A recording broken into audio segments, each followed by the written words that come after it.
IDFM 98 de la bande FM, un au-delà du miroir ce soir, avec un homme par téléphone depuis sa plus petite enfance. Il est en contact avec le monde des esprits. Dans sa jeunesse, il se livre à des séances de table tournante et d'écriture automatique. Il participe aussi à des expériences avec les professeurs Jean Dierkens de Belgique et Yves Lignon de Toulouse, mais aussi Étienne Guillet à Orsay dans le domaine de la parapsychologie, qui est l'influence de l'esprit sur la matière, la psychokinèse aussi, et magnétisation d'eau et de son action sur les plantes. Il exerce aujourd'hui en tant que magnétiseur dans les Pyrénées-Atlantiques, où nous allons le retrouver ce soir, et assisté dans son travail par son grand-père médecin depuis le monde spirituel de ce qu'il appelle affectueusement les médecins du ciel. On va l'accueillir tout de suite. Jean-Marie Le Gall, bonsoir. Bonsoir Joël, oui, je bonsoir les auditeurs. Très heureuse. On dit tu, on dit vous, comment on se dit tu, on se retrouve. On se retrouve 10 ans plus tard. Hein. Oui. 10 ans plus tard, donc Les Mains de Lumière, c'est un CD qui a été, enfin un DVD qui a été fait par comment il s'appelle, l'équipe de Jean-Yves Billien, qui est IDC Productions. Ce DVD est disponible au grand public depuis le mois de novembre, et c'est en quelque sorte le résumé sur une période de 70 minutes d'une trajectoire personnelle, avec du reste très gentiment sur celui-ci le témoignage d'une consultante lorsque je faisais mes séances de médiumnité, et la participation effectivement d'un chercheur que tu as annoncé dans la bande-annonce, le professeur Yves Lignon, avec qui nous avons travaillé ensemble une dizaine d'années et qui a eu l'amabilité d'apporter sa petite touche scientifique pour ce DVD. D'accord, donc on va résumer un peu. Tu dis au début de ce DVD que tu as plus de questions que de réponses. Oui. Tu dis que tu ne sais pas. Tu sais que tu ne sais pas. Oui. Et que plus tu te poses des questions, plus il y a d'autres questions qui arrivent et peu de réponses sur tout ce qui s'est passé. Tu peux nous rappeler un peu ce qui s'est passé quand tu étais petit dans ta chambre à coucher? Oui, disons que plus ça avance, plus j'ai l'impression qu'on soulève un tout petit peu le voile, modestement. Et que, voilà, plus on soulève, c'est comme regarder un jour d'été ensoleillé ou une soirée d'ensoleillé, tout cet vaste univers de l'infini, et on découvre, on soulève un peu le voile, et on découvre, et on s'aperçoit que c'est tellement immense, c'est tellement infini, que je crois, après, il faut avoir effectivement cette belle phrase de Socrate de dire, il y a au moins une certitude, c'est qu'on sait, c'est qu'on ne sait pas.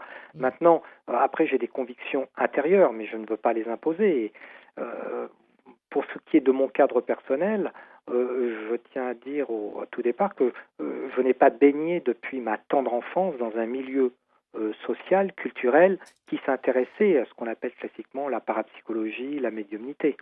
J'ai un grand-père effectivement qui était médecin, un père cadre supérieur, une mère au foyer, et donc pas du tout sensibilisé par rapport à ce domaine-là.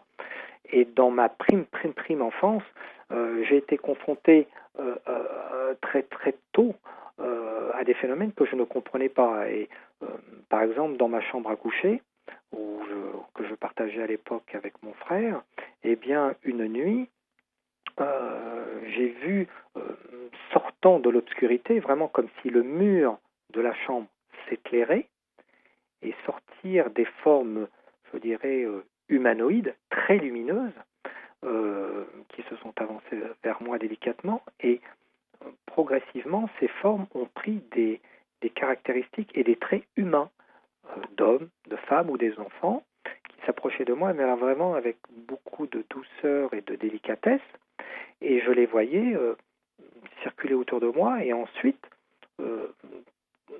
quelques instants plus tard, refaire le chemin inverse et traverser les murs. Donc, et le mur de la chambre retombait complètement, tu vois, dans l'obscurité. Donc, suite à cet événement, j'ai fait un bond dans le lit. Je me suis précipité dans la chambre de mes parents en disant, il y a des messieurs de lumière dans la chambre. Mon frère a allumé la lumière, m'a dit qu'est-ce qui se passe. Mes parents sont venus. Et effectivement, ce que je peux tout à fait comprendre, ils m'ont dit, écoute Jean-Marie, tu as dû faire un mauvais rêve, ce n'est rien, c'est un cauchemar. Ils m'ont tranquillisé comme ils pouvaient.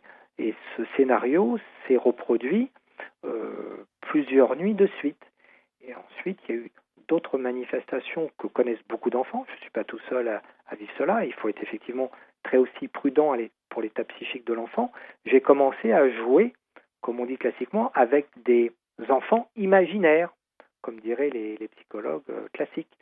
Seulement, je ne dis pas que ces amis imaginaires n'existent pas non plus. Le côté psychologique n'existe pas non plus. Mais je voyais aussi ces mêmes entités, autant adultes qu'enfants, et surtout d'enfants, venir, oui, effectivement, jouer avec moi ou me parler. Et je me précipitais une nouvelle fois voir mes parents qui passaient. Mais Jean-Marc, qu'est-ce que tu fais? Je dis, je joue et je parle avec mon ami. Et disons qu'au départ, ça s'est pas trop mal passé parce que il disait, c'est normal, il construit sa personnalité, c'était quand même au courant un peu de la psychologie de base en disant, c'est pas grave, voilà. Donc ça a pris une forme au départ un peu comme ça, sauf qu'ensuite, quand j'ai commencé à aller quand même un peu à l'école, il se passait des phénomènes plutôt dérangeants. Tu vois, du style, j'étais à l'école, je me souviendrai toujours, il y avait des pupitres à l'époque qui étaient en bois, on écrivait encore un tout petit peu à la plume, et dans la classe où j'étais, juste au-dessus de moi, il y avait des espèces de néons, des lampes et des néons. Et systématiquement, à la place où j'étais, même si la maîtresse qui s'appelait Mademoiselle Hubert me déplaçait, alors je veux bien qu'une ampoule peut être usée, j'essaie d'abord de chercher la logique dans les phénomènes. Il peut y avoir une usure mécanique, une usure du filament, et systématiquement, ces ampoules commençaient à grésiller dans un premier temps, à clignoter régulièrement pour finalement péter complètement, aux grandes dames de l'électricien de l'établissement. Et donc il y avait ce phénomène-là assez récurrent. Et un deuxième assez surprenant, c'est que j'avais du mal à maintenir ma table, mon petit pupitre, où j'essayais de prendre mes notes en tant qu'écolier, qui passait son temps éventuellement à essayer de grimper sur un pied ou pratiquement à se mettre en lévitation dans le vide. Ça fait mauvais genre, Jorel. Ça fait très mauvais genre. Ouais, alors on se voit dans un film un peu rigolo là. Alors en ce qui concerne les apparitions dans la chambre, t'avais quel âge? 7 ans. 7 ans. Et après ça s'est plus jamais reproduit. C'était toujours là, mais en douceur. En douceur. C'était toujours là, c'est encore là maintenant? Ces manifestations, j'appellerais de nature médiumnique, sont là moins fréquentes que ça ne l'a été, mais sont toujours là, oui, Donc, moins fréquentes. Donc il semblerait que c'était toute une famille qui venait vers toi, c'était quoi? Oui, disons que je voyais ce que j'identifiais à ce que j'ai un homme, une femme ou des enfants, oui, ça, je dirais peut-être un groupe d'âmes. Voilà, c'est après, en tout cas, ce n'était pas malveillant, c'était bienveillant. Ça a toujours été bienveillant. Est-ce que ça aurait pu être des gens qui avaient habité dans cette maison avant vous? Peut-être, voilà. Disons qu'à l'époque, je n'ai pas, comme je viens de le dire, je ne connaissais absolument pas ce genre de choses. C'est aussi possible, oui. C'est aussi possible que dans l'appartement où nous vivions dans le 7e arrondissement, effectivement, il est possible qu'il y ait, élégamment en disant ça, les locataires qui étaient encore un peu là. Qui voulaient montrer qu'ils étaient là, oui. Oui. Alors, bon, ces lampes qui se balancent, ce sont des phénomènes répétitifs. Entre 75 et 76, il y a ton oncle qui décède. Ah oui, et là, il y a une histoire de... Oui. Là, il y a, disons, pour revenir un tout petit peu en arrière, il y a effectivement dans les années 75, juste avant, lors d'un repas familial, une discussion qui tombe sur un sujet, j'entends parler pour la première fois du mot spiritisme, table tournante, écriture automatique, médium, contact avec un autre monde. Et lors de ce repas étaient présents des cousins, dont une cousine qui se présentait comme étant médium. Je ne savais même pas ce que ça voulait dire ce mot-là. Et qui nous invite à la fin du repas, dans une ambiance tout à fait joviale et pas du tout austère, en disant, écoutez, on peut essayer de se livrer à une expérience qui est connue dans le monde des expériences spirites, de faire ce qu'on appelle une table où on est essayant de communiquer avec le monde spirituel. Et dans la salle, dans l'entrée de l'appartement de mes parents, nous nous retrouvons autour d'un petit guéridon que du reste j'ai toujours à la maison, et je vois, au départ, tu vois, j'ai regardé ça de loin. C'est-à-dire qu'il y avait 4-5 participants qui se sont joints autour de cette table, en pleine lumière, je tiens à le préciser, qui avaient simplement posé les mains autour de ce guérison, avec un petit temps, je dirais, de silence et de recueillement, si je puis dire. Et j'observais ça de loin, et je voyais effectivement qu'à un moment donné, cette table a commencé à craquer, à gémir, à se mettre plus ou moins sur un pied. Alors je me disais, bah tiens, il y en a un, dans la logique des choses, il y en a bien un qui est en train de pousser. Donc esprit toujours critique. Et je l'ai toujours par rapport à ces phénomènes-là, en me disant, cause mécanique, cause peut-être inconsciente, et jusqu'au moment où les gens commencent à se lasser un peu de ce qui se passe. Et ma cousine me dit, bah, Jean-Marie, si tu veux, pourquoi pas. Donc je me dis, et je commence moi-même, donc nous ne sommes plus que deux, à poser les mains sur ce guéridon. Et là, Joël, j'ai eu la trouille de ma vie. J'ai senti quelque chose craquer au sein même de la table.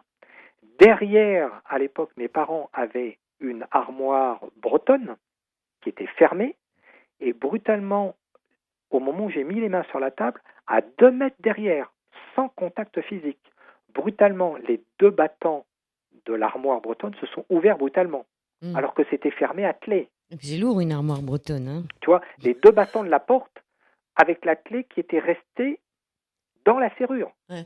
Donc la clé a été éjectée et les 2 portes se sont ouvertes. Tout à fait. Donc là, vent de panique à bord, surtout de mon côté. Ouais. Ma cousine me rassure, me dit non, mais ça peut être une manifestation. Alors après, on pourra évoquer ça plus tard. Est-ce que ça vient de l'extérieur? Est-ce que c'est un phénomène qu'on appelle de poltergeist provoqué par le personne lui-même? Est-ce qu'il y avait quelqu'un de caché dans l'armoire bretonne? Oui, non. Là, quand on a ouvert, il n'y avait personne. Mais pour dire que, à la suite de cela, j'ai continué à poser délicatement mes mains sur la table. Et là, aux surprises, ma cousine a retiré les mains. Donc au départ, je me disais, bah, s'il y en a un qui triche ou qui s'amuse, ok.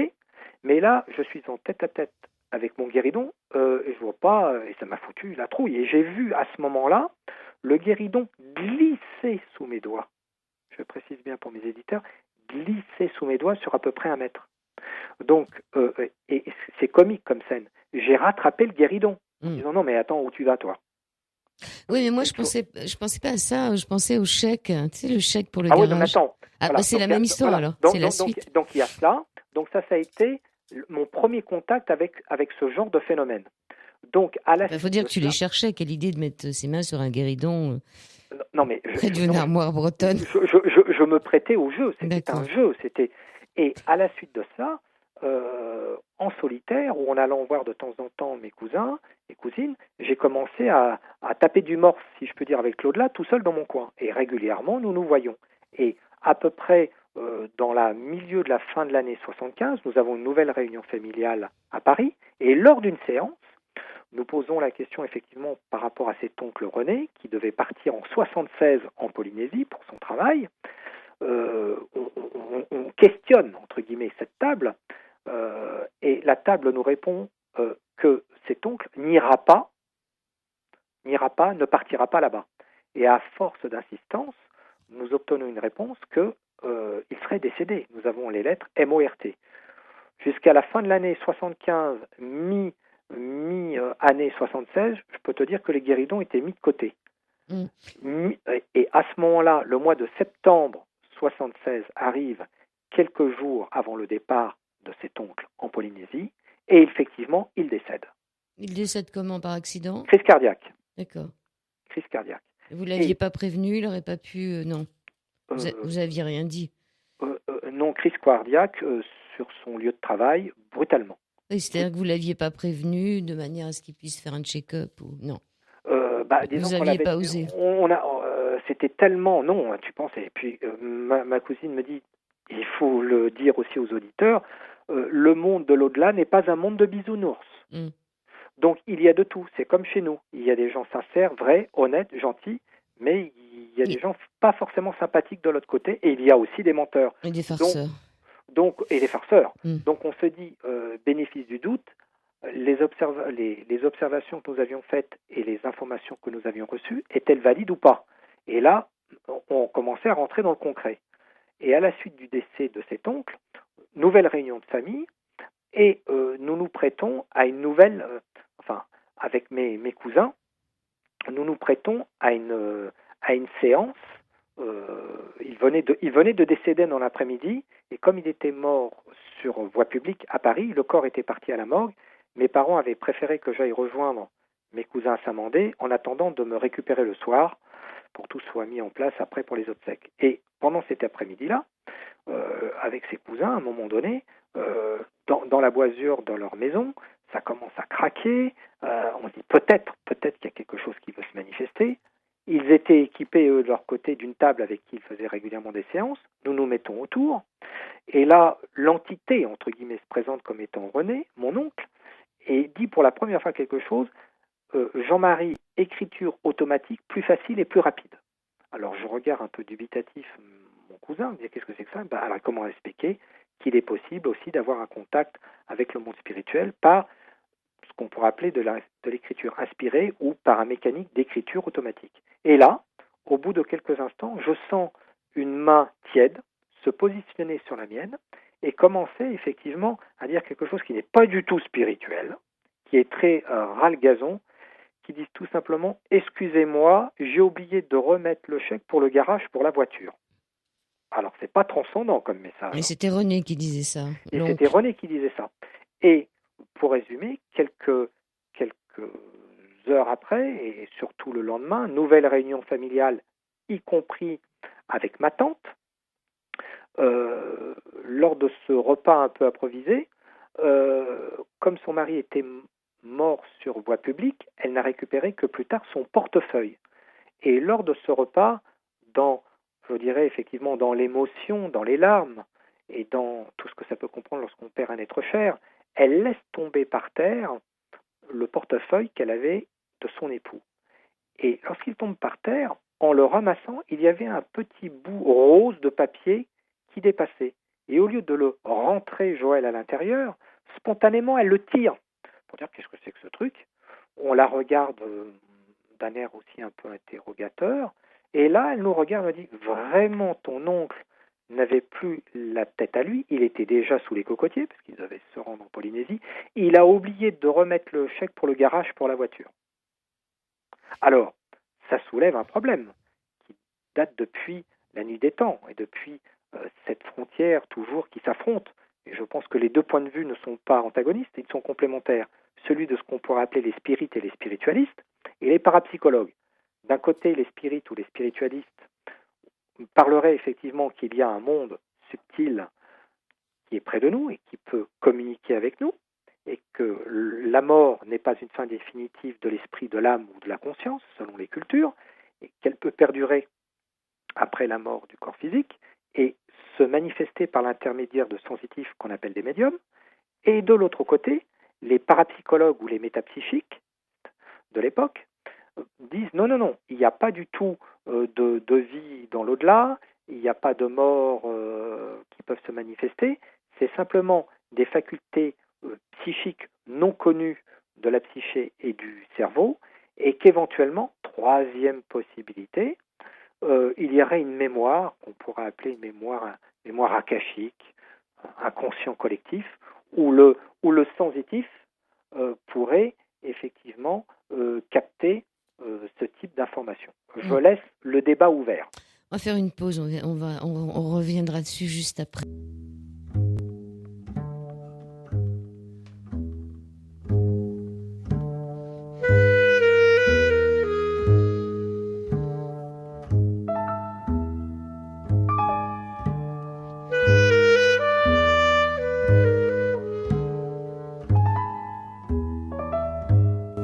Voilà donc seconde partie de cette Au-delà du miroir, toujours avec Jean-Marie Le Gall, magnétiseur, les mains de lumière.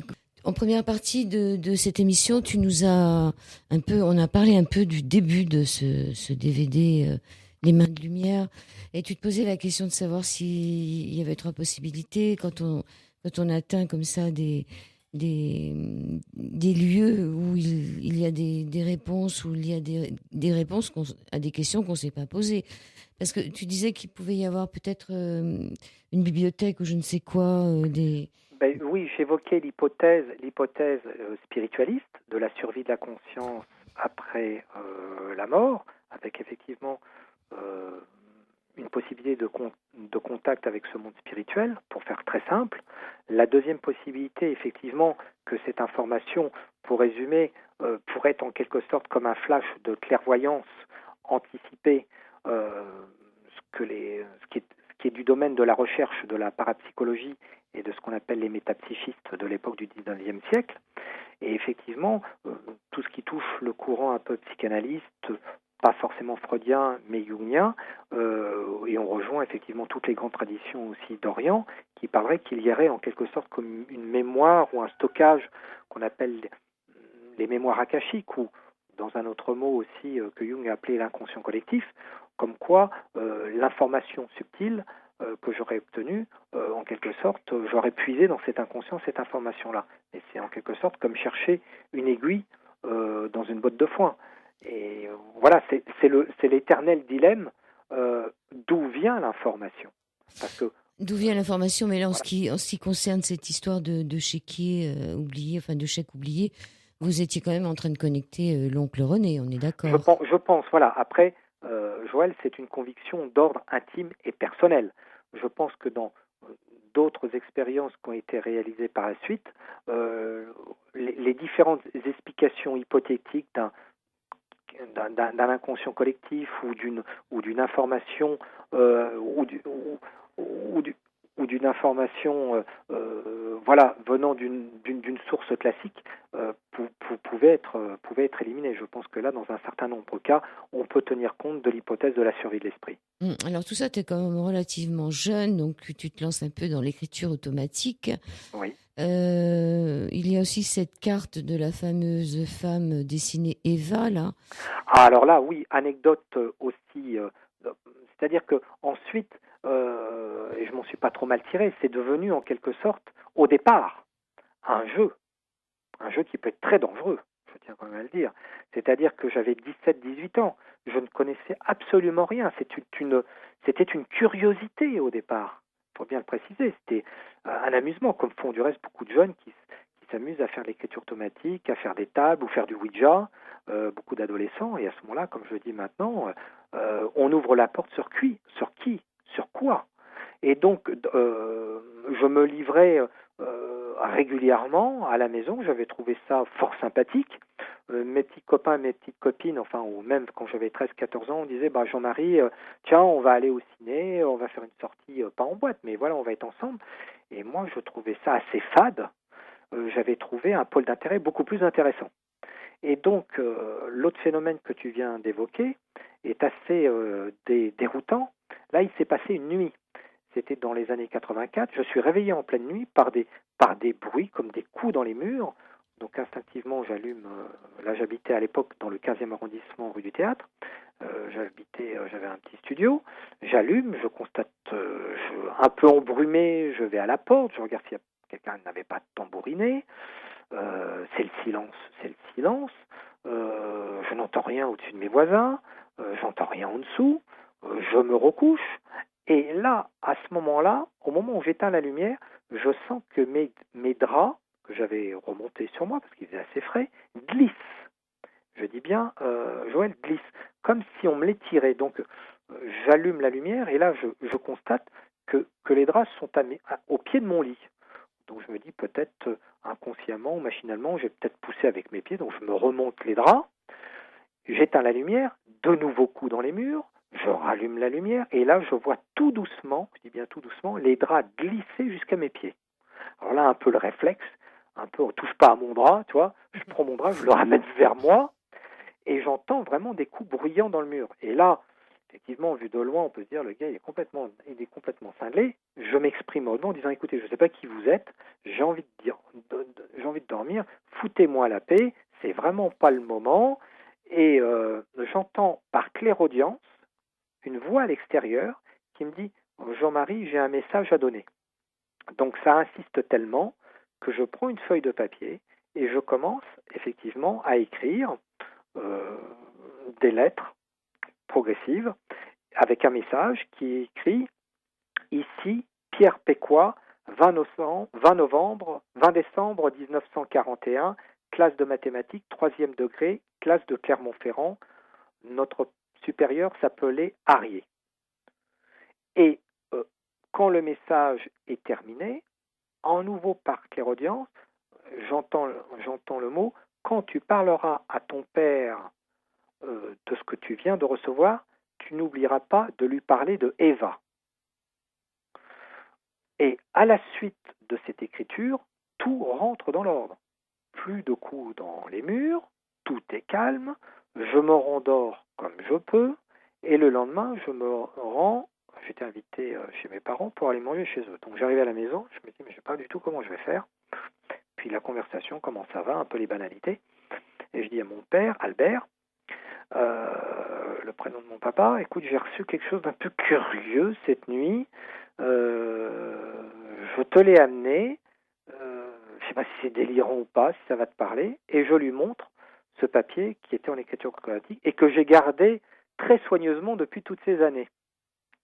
Et donc je lui montre, et je vois cet homme qui avait bien la tête sur les épaules, avec une haute stature au niveau du physique, se mettre à sangloter comme un enfant. Et me dire, attends, je vais revenir dans quelques instants. Je le vois partir dans son bureau et revenir avec une petite, disons, enveloppe. Et à l'intérieur de cette enveloppe, il retire... un billet de satisfaction. Voilà, il retire un petit carton vert. Oui, ça s'appelle des billets de satisfaction. On voilà. a tous su quand on était jeune. Voilà, et il me dit, il commence à m'expliquer. Et il me dit, à l'époque, j'avais un copain à l'école, Massillon, avec qui j'étais, qui s'appelait Pierre Pécois. Effectivement, à l'époque, on remettait des témoignages de satisfaction, et effectivement, ce témoignage de satisfaction, classe de mathématiques, Clermont-Ferrand, 3e degré, 20 décembre 1941, et le témoignage de satisfaction qu'ils avaient tous reçu ce jour-là, et que par sympathie, à la fin de la dédicace qu'on leur avait donnée, Pierre Pécois avait donné son petit témoignage de satisfaction à mon père, et c'est à ce moment-là que ça bascule, parce qu'il y a deux éléments qui sont très percutants. Un, il tourne le carton, et qu'est-ce qu'on voit? Une charmante petite créature dessinée, au crayon derrière, avec le prénom de Eva. Et très surprenant, en bas du témoignage de satisfaction, il y a la signature on pourrait dire, du superviseur ou du proviseur de l'époque. Et quand on regarde attentivement, bien sûr, les auditeurs ne peuvent pas le voir, mais si éventuellement, je crois que c'est bien fait sur le DVD, David Voland a fait un gros zoom sur ce témoignage qui se trouve dans le DVD. On voit qu'effectivement la signature du proviseur, les premières lettres, ainsi que celle de l'écriture automatique, sont strictement identiques. Alors comment tu expliques pourquoi ton père il était si ému? Il y avait quelque chose, il était mort, ce fameux... il était décédé. Mais il était décédé en 41 ou il venait de décéder à l'instant? Non, je lui ai demandé, il a pu continuer à avoir pendant de longues années, effectivement, en allant même à Clermont-Ferrand retrouver cet ami, et quelques années auparavant, effectivement, il avait perdu cet ami à la fois scolaire et d'amitié sincère, était décédé. Et Eva, dans l'histoire? Je suis curieuse. Eva, je pense que c'était effectivement une personne peut-être un peu mythique ou romancée qui avait dessiné ce... Voilà. Alors, ou une petite copine de l'époque. Une petite copine. Ouais. Alors, pour faire quand même un peu réfléchir les auditeurs, parce que je trouve que c'est assez rigolo, c'est que dans ma démarche, j'ai toujours voulu essayer effectivement de rationaliser et de comprendre, donc je me suis tourné vers des hommes de science, mais je rejoins par rapport à ce propos-là pour essayer de comprendre ce que je pouvais vivre depuis, avant d'aborder les phénomènes vraiment d'ordre physique qui ont été réalisés en milieu de laboratoire. J'ai essayé de comprendre ce que je vivais, de lire des ouvrages, de rencontrer des personnes. Et lors d'une rencontre, j'ai eu l'occasion d'échanger avec un psychiatre-psychanalyste. Il t'a dit que c'était de la cryptomnésie, c'est ça? C'était la cryptomnésie. Les gens qui vont dans les cryptes. La cryptomnésie. Oui. Alors, pour ne pas utiliser de mots trop savants, c'est pour expliquer que c'est un mot un peu du langage de la psychiatrie, qui serait la chose suivante. L'interprétation psychanalytique, la suivante, c'est que dans ma toute petite enfance, je serais allé dans le bureau de mon père, que dans cet ouvrage était ouvert à un moment donné le témoignage de satisfaction. Oui, que tu l'aurais mémorisé. Que inconsciemment, mon regard aurait balayé le dessus du témoignage de satisfaction que j'aurais, il m'a dit, enfui dans mon inconscient, puisqu'effectivement j'avais 14, 15, 16, 17 ans, j'étais dans une période de pré-puberté, avec tout ce que ça peut comprendre, et que par une frustration, comme il m'a dit, de libido qui avait du mal à s'exprimer, j'ai créé de toutes pièces un personnage imaginaire. Et Rien tiré tes draps la nuit. qui était voilà, et que voilà, de ce refoulement avec des hallucinations d'ordre auditif, j'aurais effectivement d'une façon en phénomène de dissociation de personnalité, écrit ce témoignage ou réévacué de mon inconscient ce personnage hypothétique, mais qui néanmoins a existé. Mais ce qui est intéressant dans la discussion, c'est que je dis, si on tient compte de cette hypothèse, voilà, moi il faut ouvrir sur toutes les possibilités. Je dis, mais il y a quelque chose que je ne comprends pas, docteur, c'est si j'ai vu juste d'un côté Pierre Péquois, classe de mathématiques, T'as pas vu Eva ? etc. Je n'ai pas vu Eva. Ah bah si, t'as retourné l'enveloppe pour voir ce qui se passait derrière, sûrement. Mais non, je rigole. Non, mais tu vois, et là, je dis, mais là, avec tout le respect qu'il se doit dans notre échange, là, ça pose un problème. Oui, enfin, comme on l'a dit en début d'émission, il y a plus de questions que de réponses à tout ce qui t'arrive. Alors après, tu passes devant une librairie, tu vois la revue de l'autre monde. Alors, je vois la revue de l'autre monde. Ça n'existe plus, ça ? Oh, ça n'existe plus. C'était dirigé à l'époque avec un monsieur qui a toujours, qui existe toujours, c'est Jean-Paul Bourg. Ah oui. Qui existe toujours. Et effectivement, il était le rédacteur en chef de cette revue. Et l'ayant trouvé, comme par hasard, quelques semaines avant, j'avais découvert à l'intérieur de cette revue de l'époque, donc on est en 77-78, différents dossiers qui touchaient la télékinésie, la psychokinèse, la médiumnité. Mais comme je ne connaissais personne, tu t'imagines, j'ai voulu aller rue Clausel, rencontrer Annie Roca et Jean-Jacques Roca, qui étaient les directeurs aussi de la revue, avec Jean-Paul Bourg, et je suis rentré en quelque sorte dans cette librairie comme si je rentrais dans une boulangerie. Mais à quel moment justement les médias se sont arrangés pour te rencontrer et puis t'ont fait rencontrer des personnages alors, à importants. la suite, pour faire simple, à la suite de cette visite dans cette librairie, ne pouvant pas partir avec toute la librairie, je suis parti avec 2 ou 3 revues sous le coude, et en partant, Annie Roca me dit, jeune homme, dans votre regard brille, on a l'impression que vous dévorez, vous voulez tout acheter, on sent une certaine fébrilité dans vos gestes, dans votre regard. Et là, elle me dit, mais pour que ça vous touche autant, il vous est arrivé des choses? Et là, elle me dit, ça vous fera peut-être plaisir, racontez-moi. Allez, ça vous fait plaisir, je sens que vous en avez gros sur le cœur, est-ce que vous ne voulez pas me raconter quelque chose? Je dis, écoutez, si on commence à parler, on va parler longtemps. Et elle me dit, non, quelques 5 minutes. Et finalement, ces 5 minutes ont duré 3h30. Et pendant ces 3 heures, à un moment donné, Jean-Paul Bourg est venu, ils ont mis un micro, ils m'ont enregistré pendant 3 heures, et à la suite de cela, ils m'ont dit, Jean-Marie, avec tout le respect que se doit, il y a 2 possibilités. La première, vous êtes un affabulateur, vous êtes dingue, il faut vous faire soigner. Ça fait plaisir. Ben oui, mais c'est honnête. La deuxième, c'est vrai et ça nous intéresse. Mais comment valider ce que vous dites? Je dis, écoutez, les personnes qui peuvent valider quand même pas mal de choses qui me sont arrivées, c'est mes parents. Donc ils ont téléphoné à mes parents pour faire court. Ceux-ci ont été invités dans la revue de l'autre monde. Ils ont écouté le garçon pendant 3 heures qui racontait ses anecdotes. Et à la suite de cela, il y a eu un article qui est paru dans la revue de l'autre monde. Et ce que je ne m'attendais absolument pas, pour rejoindre tes propos, j'ai été contacté, premièrement par un journaliste que j'apprécie tout particulièrement parce que j'ai beaucoup de respect pour lui et c'est un homme droit dans sa tête et dans ses baskets, c'est Jacques Pradel. Et donc Jacques Pradel m'a proposé en mai 78 de me donner un temps d'antenne, le micro, à France Inter. Donc je me suis retrouvé, je venais à peine d'être majeur, de me retrouver à la maison de l'ORTF pour une émission qui s'appelait Ici l'ombre avec Henri Gougaud. Et pendant 1h30, j'ai pu parler de ce qui m'était arrivé. Après, il y a eu aussi une autre radio, un peu comme Sud Radio, parce qu'effectivement, pour expliquer comment le lien avait été fait, à la suite de cette interview avec Jean-Paul Bourg, il y a eu un livre qui s'appelait Les enfants extrasensoriels et leurs pouvoirs. Je n'aime pas trop ce mot-là, mais c'était à l'époque à la mode, aux éditions de Chou. Et ce livre a été diffusé. Et sont arrivés effectivement à William Heinzer, à Radio Monte Carlo, sont arrivés à Jacques Pradel. Et c'est eux qui m'ont contacté. Et donc après, ils t'ont mis en relation avec des scientifiques pour voir si tout ce que Voilà, tu disais alors était vrai. c'est-à-dire que tout s'est enchaîné. Un certain nombre de radios se sont mis en place.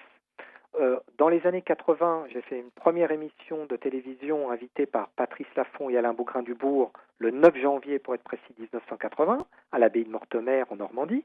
Et sur ce plateau de radio, il y avait un chercheur qui s'appelait le professeur Yves Lignon, qui avait un laboratoire privé, je le précise, à la faculté de Toulouse-Le Mirail, et qui avait déjà entendu un peu parler de moi à travers des échos médiatiques, et qui m'a très gentiment proposé de me dire avec sa voix un peu rocailleuse: « Monsieur Le Gall, c'est bien ce que vous racontez, mais j'aimerais bien expérimenter avec vous et de voir concrètement ce que vous dites est valide ou pas. » Et donc, je me suis retrouvé, d'une part, dans le laboratoire de parapsychologie de la faculté de Toulouse-Le Mirail, et en complément, j'avais aussi des contacts avec le docteur Jean Dierkens, médecin psychiatre à la faculté de Mons, pour mettre en place aussi un certain nombre de protocoles, comme avec Yves Lignon, sur les effets médiumniques ou effets physiques qu'on pouvait obtenir principalement sur l'action sur la matière, sur deux accès, magnétisation d'eau et voir si ça avait une réaction sur les plantes, et sur un autre point de vue qui est très houleux, je le comprends, était très discrédité, l'influence de la matière sur les métaux, Oui, tu c'est-à-dire pliais les cuillères. sur les cuillères et sur les barres. Est-ce que tu les plies encore?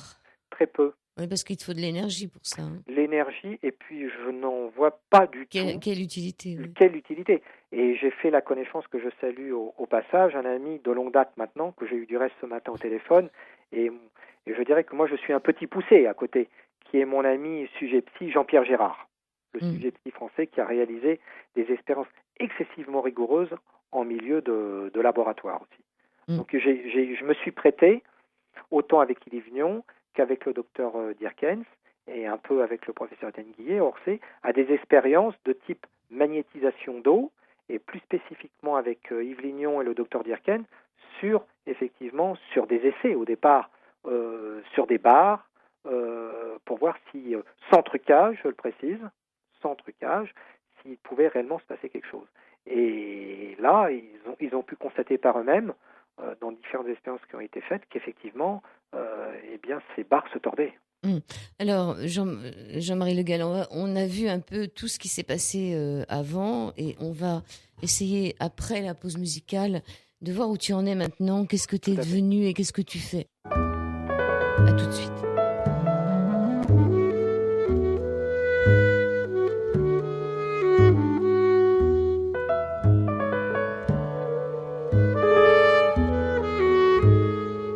« 98 de la bande FM », on repart pour la dernière partie de cette émission, toujours dans cet au-delà du miroir, avec Jean-Marie Le Gall, qui est t'es à Anglet, là, hein? À Anglet, dans les Pyrénées-Atlantiques. Dans les Pyrénées. Anglet, alors, Pays Basque. Alors, quand est-ce que tu démarres parce que là, je t'ai annoncé comme magnétiseur. Là, c'est plutôt de l'écriture automatique, de la médiumnité, des choses comme ça.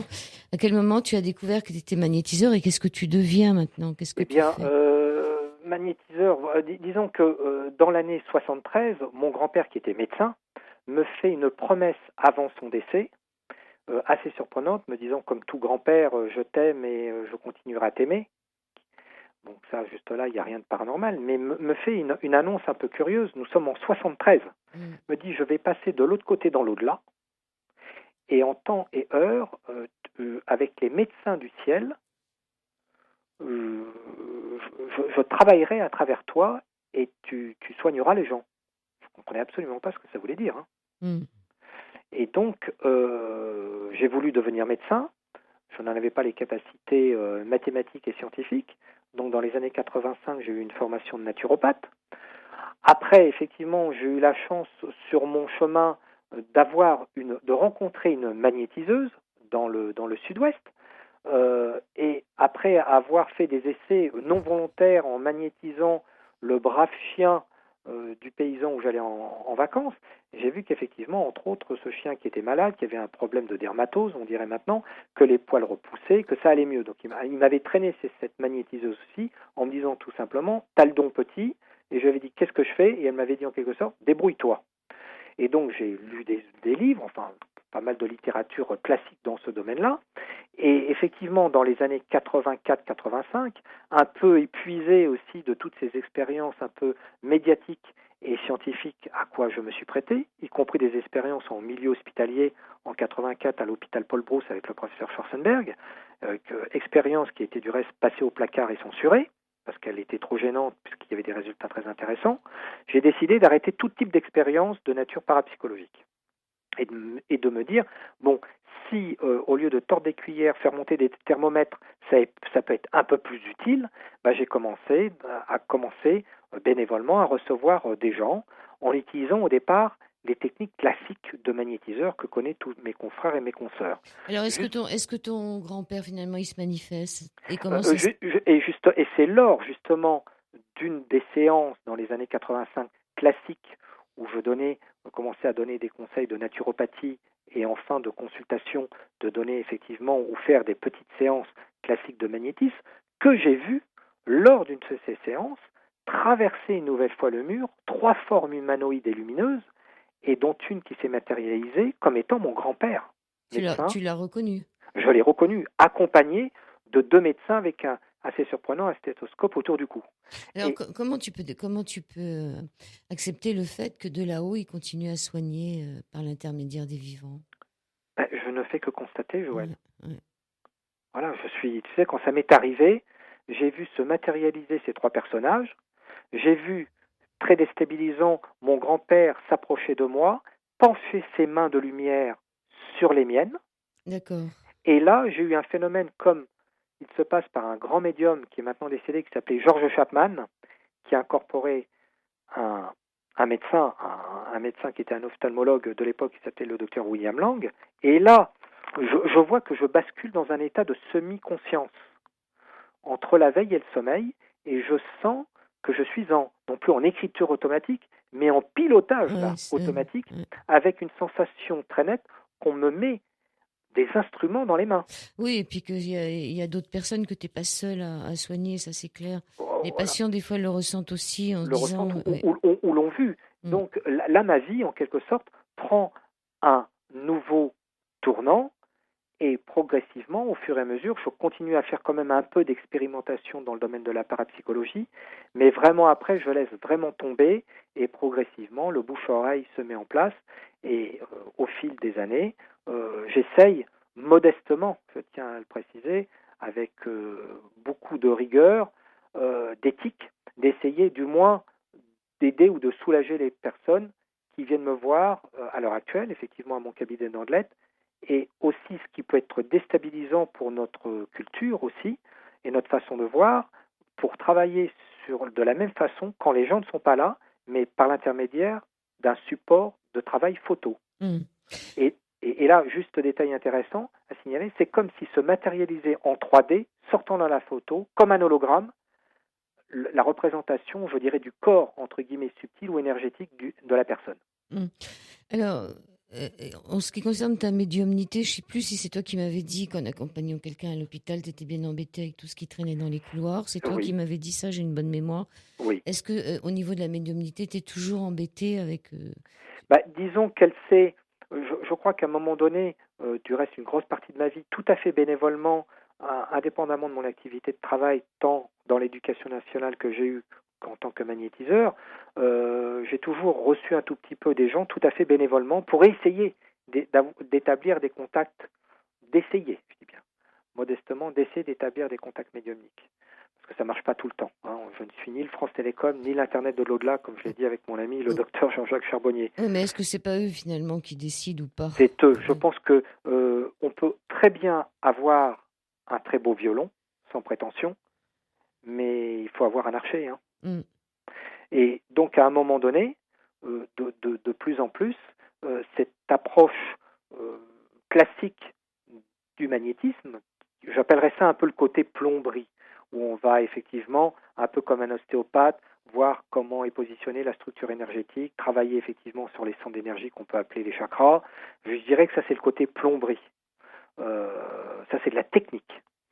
Et après vient se rajouter cette dimension à la fois subtile et spirituelle qui, là, ne dépend ne dépend pas je dirais, du médium guérisseur, du médium magnétiseur.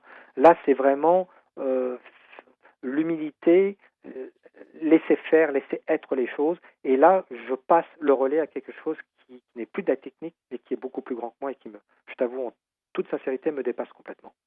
Alors, tu vas venir à Paris le dimanche 11 septembre prochain, là, c'est dans trop peu de temps, pour participer à une après-midi de 14h à 20h pour la journée La santé de l'invisible et l'invisible de la santé.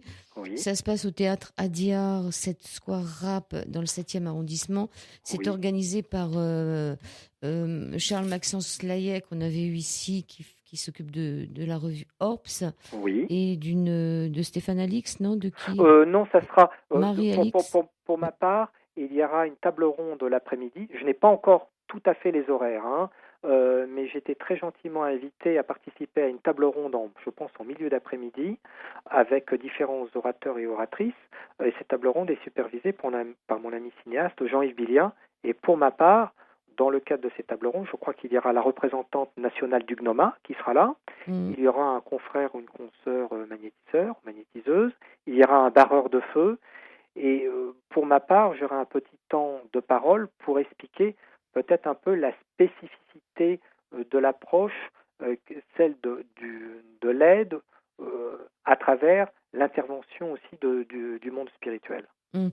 La table ronde, ça sera sur le sujet « Nous sommes tous guérisseurs ». Oui, tout à fait. Alors, pour les contacter, il faudrait aller pour le programme complet, c'est sur www.ananda-événement.fr, Ananda, ANANDA-événement.fr, ou alors sur le www.orps.fr, ORBS. Parce qu'il faut réserver pour y aller, je pense. Oui, je crois, d'après ce que c'est. Donc elle est grande la salle. Elle est grande la salle à dire. Ça pourrait être une belle journée de partage avec. Je crois il va y avoir des médecins, différents orateurs.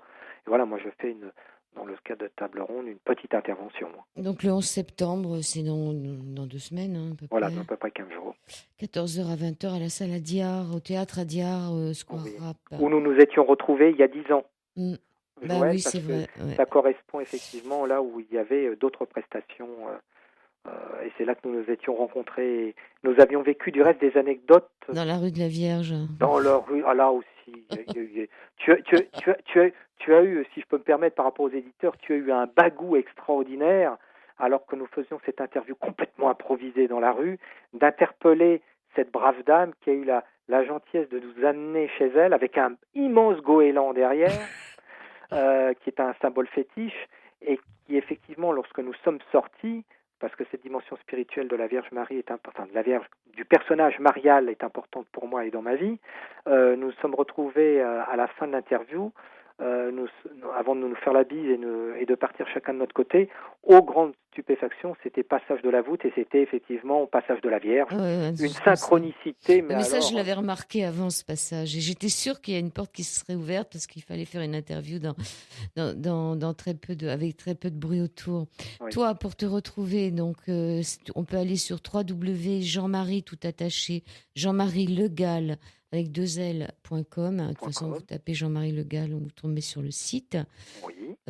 Sinon, tu peux donner... Alors, toi, tu as une drôle d'adresse. Hein, parce que tu habites au Pont de l'Aveugle. Ah non. Le Pont de l'Aveugle, c'est le cabinet professionnel. Quand même.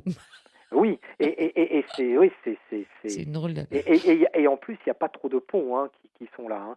C'est un institut, effectivement, où on travaille dans une synergie avec d'autres thérapeutes qui sont là, parce qu'il y a aussi une naturopathe iridologue, une sophrologue qui est là, une personne qui fait du massage ayurvédique, il y a quelque du développement personnel. Oui, quelque chose pour le capillaire aussi, je vois. Et il y a Jean-François Raza qui fait un diagnostic remarquable du cuir chevelu, qui est là. Sur les métaux lourds, non qui effectivement sur les métaux lourds, qui effectivement travaille aussi pour beaucoup l'accueil des gens qui sont en radiothérapie, chimiothérapie par rapport au problème du derme, du cuir chevelu, qui donne des compléments alimentaires. Non, il y a vraiment une équipe fort sympathique, qui a une très belle synergie où effectivement on voit qu'on peut être complémentaires et travailler les uns les autres avec différentes approches.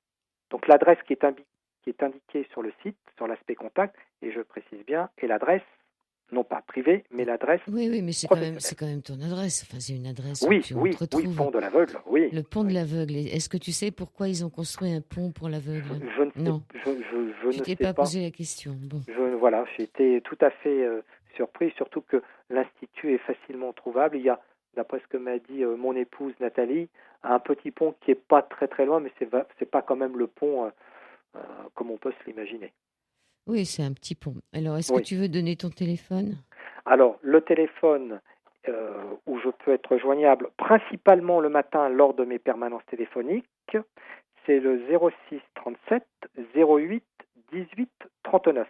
Mais les gens retrouveront, s'ils le veulent bien, toutes ces informations sur le site que tu as eu la gentillesse de donner. www.jeanmarielegal.com. www.jeanmarielegal.com. Oui, et le 06 37 08 18 39. Je rappelle que tu seras à Paris le 11 septembre. Tu y es quand même pas si souvent que ça, donc Non, c'est vrai. de 14h à 20h au Théâtre Adiar, et qu'il faut aller sur orbs.fr pour vous inscrire. Est-ce que tu pourrais nous dire, alors, si tu fais le bilan de ta vie, là, on est parti au départ dans les années 70, je sais plus, on était en 75, 76, peut-être même avant. Toute cette vie que tu as derrière toi, quand même, ça fait des années. Je dirais que la vie sur une note positive, on va terminer cette émission, je dirais quand même en toute honnêteté, la vie d'un médium vrai et sincère, c'est pas une vie facile. Il faut avoir l'honnêteté, il y a des hauts, il y a des bas, mais comme le dit, et je me permettrai de reprendre cette phrase d'un ami danseur et poète qui a eu la gentillesse d'illustrer aussi ce DVD par cette phrase qui, je trouve, va bien au thème de l'émission que nous avons fait, qui dit la chose suivante par rapport à un parcours personnel.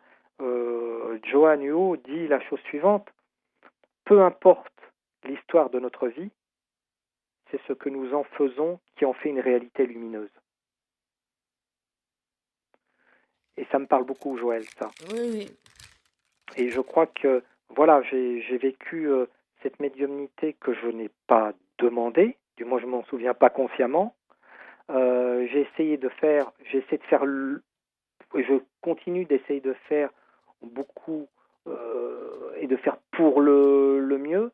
Je crois qu'aussi à travers cette démarche, il faut bien garder les pieds sur terre, beaucoup de prudence, Oui, puis je crois que discernement. je crois que tu as été gâté aussi en ce qui concerne ceux qui t'entouraient. Tu as eu des décès à cause de maladies, de choses comme ça, non? Oui, c'est ce que je viens de dire. Ouais. La vie, pas spécialement de Jean-Marie Le Gall, mais quand je regarde la vie de confrères ou de consoeurs qui travaillent encore à l'heure actuelle, qui trempent la chemise, comme on dit, la vie des uns et des autres, qu'on va, les gens ont tendance, tu vois, y a beaucoup de gens qui courent après ce que je dirais le paranormal ou la médiumnité. Oui, faut pas courir trop vite. Moi, je cours dans l'autre sens, tu vois. Et comme le disait un grand maître zen, Thich Nhat Hanh, le merveilleux est dans chaque instant, mais l'important, c'est pas de marcher sur l'eau, c'est de marcher sur terre. Donc je pense qu'aussi, sur quoi débouche la médiumnité? On peut aller voir des tas de conférences. Attention, je ne dis pas qu'il ne faut pas y aller. On peut voir des tas de médiums.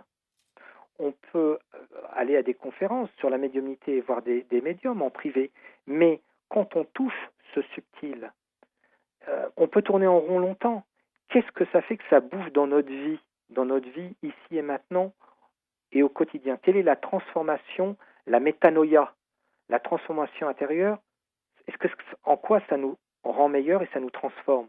Et je crois qu'aussi, c'est aussi le message à travers tous ces phénomènes-là. Qu'est-ce qu'on en fait ensuite au quotidien? Pour ma part, à travers cet itinéraire que j'ai partagé avec toi et les auditeurs, j'en ai trouvé pour ma part une finalité, du moins d'essayer de soulager mon prochain. C'est une belle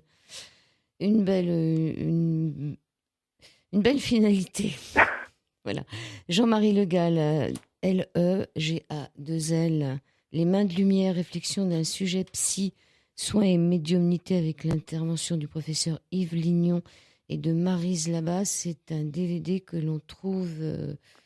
Alors que l'on peut commander, si je peux me permettre, à JDC Productions, que l'on peut effectivement commander au 05 53 87 85 48. Moi, je t'avoue, tout ce qui est logistique de cette nature-là, c'est pas du tout mon truc. Donc, que les gens ne m'appellent pas pour me commander le DVD s'ils le veulent.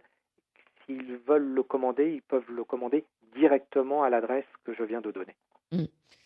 Je te remercie, Jean-Marie. J'espère qu'on n'attendra pas 10 ans pour se retrouver encore sur l'antenne. Oui, j'espère qu'on aura peut-être l'occasion de se voir avant. Oui, quand tu viendras à Paris et que j'y serai. Tout à fait. Merci beaucoup, Jean-Marie Le Gall. Merci beaucoup. Merci pour ce partage. Gros bisous, Joël. Oui. À bientôt. Et puis, au revoir. Au revoir.